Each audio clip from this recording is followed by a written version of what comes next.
இறைவன் கூறுகிறான், ஒரு மனிதன் சோதிக்கப்பட்டால் அவன் சொல்லுவான், அவன் இறை நம்பிக்கை உள்ளவன், அவன் சொல்லுவான் பொறுமையோடு, இன்னா லில்லாஹி வ இன்னா இலைஹி ராஜிஊன், இன்னா லில்லாஹ், எல்லாம் அல்லாஹ்வின் புறத்திலிருந்து தான் வருகிறது, அவனை நோக்கிதான் நான் செல்ல இருக்கிறேன் என்று சொல்லுவான்.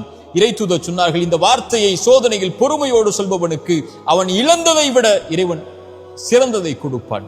அவன் நம்புகிறான், இறைவன் புறத்திலிருந்து தான் நடந்தது இந்த கடந்த காலத்தில், இறைவன் இதை மாற்றுவான், அவன் எதிர்காலத்தை எனக்கு கொடுத்திருக்கிறான், அதை நோக்கி நான் நகர வேண்டும் என்ற அடிப்படையை புரிந்தவனாக அவன் இந்த உலக வாழ்வில் வாழ்வான், எது இழந்தாலும் என்று இறைத்தூதர் சொன்னார்கள், ஒரு மனிதனுடைய குழந்தையுடைய உயிரை கைப்பற்றுவான் இறைவன்.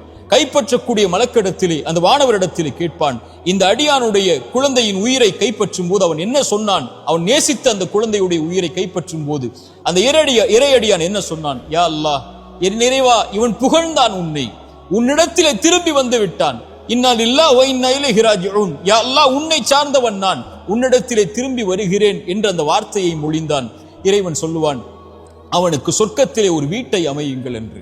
இதுதான் இறை நம்பிக்கை கொண்டவனுடைய பண்பு. இறைவனுடைய நாட்டத்தில் நடக்கிறது, இனிமேல் நடப்பது சிறந்ததாக இருக்கும் என்று இறைவனை சார்ந்து வாழ ஆரம்பிப்பான்.